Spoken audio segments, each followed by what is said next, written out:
Hello my dear friends, welcome back to channel JS commerce classes.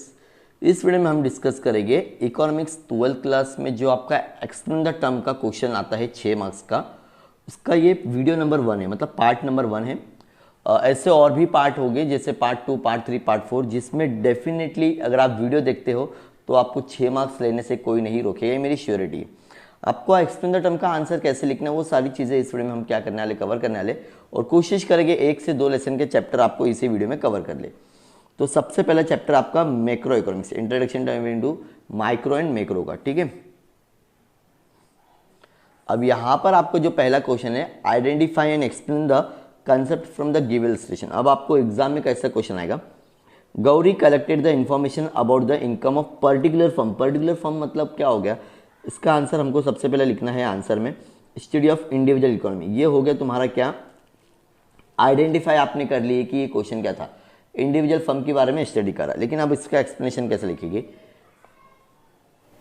अब इसका answer आपको लिखना है micro economics is the study of behaviour of A individual. मतलब micro economics क्या करता है, बिहेवियर ऑफ इंडिविजुअल स्टडीज करता है, सच एज इंडिविजुअल कंज्यूमर, एक एक इंसानों का, इंडिविजुअल प्रोड्यूसर, एक एक जो भी प्रोड्यूस करता है एक कंपनी, इंडिविजुअल फर्म के बारे में, individual price of particular commodity. जैसे ये आप लोग ने आंसर ऑलरेडी मीनिंग में पढ़े हुए, किस में पढ़े हुए, बस अब आपको 1 मार्क्स इसका मिलेगा एग्जाम में और 1 मार्क्स इसका मिलेगा। Question number 2, Ramesh decide to take all decision related to the production such as the what and how to produce. तो यहाँ पर आपका आंसर आता है फ्री मार्केट इकोनॉमी। मतलब यहाँ पे कुछ भी कर सकता है ना वो, इसके लिए free market economy is a where economic decision regarding the production of a good such as what to produce, how to. ये आपका एक्सप्लेन फ्री इकोनॉमिक्स में ये सारी चीज़ें बताता है। बस 1 मार्क्स आपको अगेन यहाँ मिलेगा, 1 मार्क्स अगेन आपको यहाँ मिलेगा। और हो सकता है एग्जाम में सेम क्वेश्चन आपको पूछा जाएगा। सबसे पहले ये लिखेंगे, उसके बाद में एक्सप्लेनेशन में ये लिखना है, ठीक है। ये हो गया कंसेप्ट, ये हो जाएगा तुम्हारा answer, explanation. Done everyone, question number 2 तक हो गया। किसको भी डाउट रहेगा प्लीज़ कमेंट सेक्शन में ज़रूर पूछना।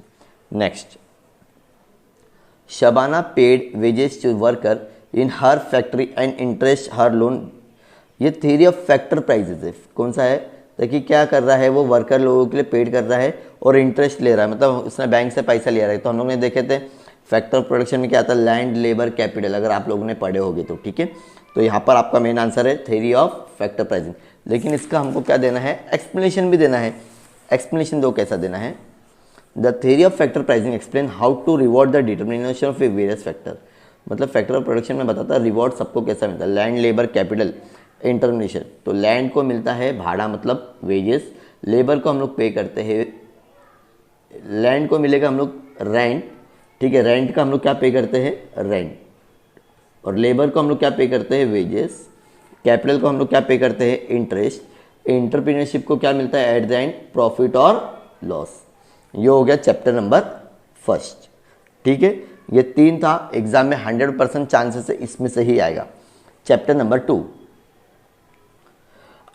क्या दिया हुआ है, Salma purchase sweater for her father in winter session.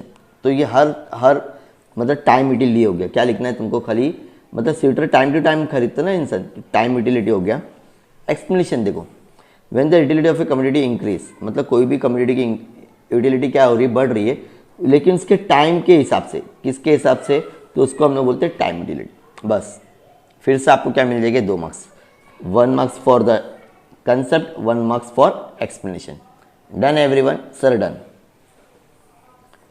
Nilesh purchase ornament for his sister. मतलब नीलेश ने अपनी बहन के लिए कुछ गोल्ड खरीदे।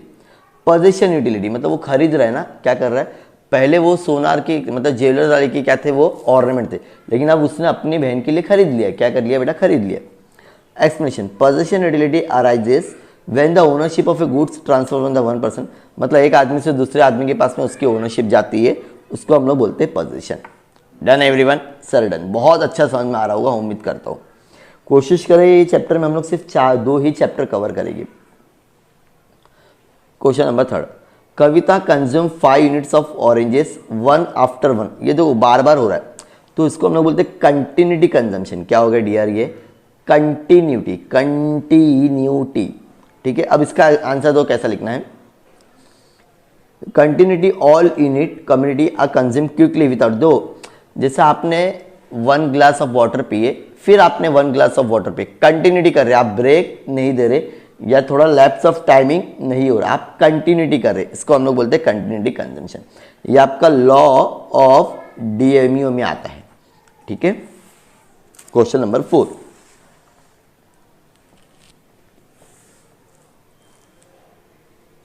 Bhushan refuse to eat 5th chapati after eating the food. मतलब भूषण क्या किया है, चौथी चपाती खाने के बाद में 5वीं मना कर रहे, तो ये तुम्हारा क्या हो जाएगा, पॉइंट ऑफ सेटिस्फी, मतलब वो बस उसकी खुशी वही तक थी, अब उसके बाद में ओवरलोड हो ही नहीं पाएगा। अब इसका एक्सप्लेनेशन देखो कैसा दिया हुआ है, after the reaching the point of satisfy rational consumer, मतलब एक नॉर्मल अगर इंसान होगा तो वहां तक लिमिट कर देगा। हाँ, अगर जो एकदम बॉडी बिल्डर होगा, जो एकदम ज़्यादा खाता होगा 25 से 40, उसके लिए कुछ नहीं, इसलिए यहाँ पे वर्ड दिया हुआ rational. Should stop his consumption, वहाँ पे वो अपना कंजम्पशन क्या कर देगा, रोक देगा। Since maximum limit for the satisfaction reach and there is no addition, जहाँ पर कोई चीज़ ऐड नहीं कर सकते हम लोग, वो चीज़ को क्या बोलते हैं, पॉइंट ऑफ सेटिस्फी। क्या बोलते हैं डियर स्टूडेंट्स, डन। पहला ये लिखना है, देन आपको इसका एक्सप्लेनेशन देना है। Next, Lalita satisfy her want of writing on essay by using the pen and वो सबको क्या चाहिए, अगर मेरे को लग रहा है कि भाई मुझे राइटिंग कुछ करना है, राइटिंग कंपटीशन, तो ये यूटिलिटी होगी इसकी चाहत। Utility is the capacity of a community to satisfy the human, तो इसकी यूटिलिटी क्या हो गई, पेन और बुक हो गई। क्या हो गई, पेन और book. In other word, utility is the want of satisfaction power of goods, ऐसी कोई गुड्स में पावर होता है जो इंसान की चाहत को क्या कर रहा है, पूरी। पानी, लेकिन हमेशा यूटिलिटी नहीं होती, जब मुझे प्यास लगेगी तभी उसकी क्या रहेगी, यूटिलिटी रहेगी। फॉर एग्जाम्पल मेडिसिन, जब मेरी तबीयत खराब रहेगी तभी क्या करूँगा, मैं उसको यूटिलाइज करूँगा। तो यूटिलिटी एक गुड्स में पावर आता है कि वो अपने ह्यूमन की क्या करता है, सेटिस्फाई को कंप्लीट करता है। डन। तो इस वीडियो में हम लोग ने मोस्टली 2 चैप्टर के explain the term and concept with explanation, पूरा एक्सप्लेनेशन दिए। ये पार्ट नंबर 1 था। इसके बाद में तुम्हारा पार्ट 2 वीडियो भी होगा, जिसमें हम लोग चैप्टर नंबर 3rd और 4th भी क्या करने वाले, कवर करने वाले। ऐसे और वीडियोस के लिए डियर स्टूडेंट्स प्लीज चैनल को सब्सक्राइब करो, अपने दोस्तों के साथ में शेयर करो। हमारा एक व्हाट्सएप में ग्रुप है, अगर वहां पर आपको ऐड होना है तो आप दिए हुए आप कमेंट सेक्शन में मेंशन कर दो, या तो फिर आप लोग क्या कर सकते हो, जस्ट डिस्क्रिप्शन में आपको एक लिंक मिलेगी टेलीग्राम की, वहां से भी आप ऐड हो सकते हो। Thank you so much.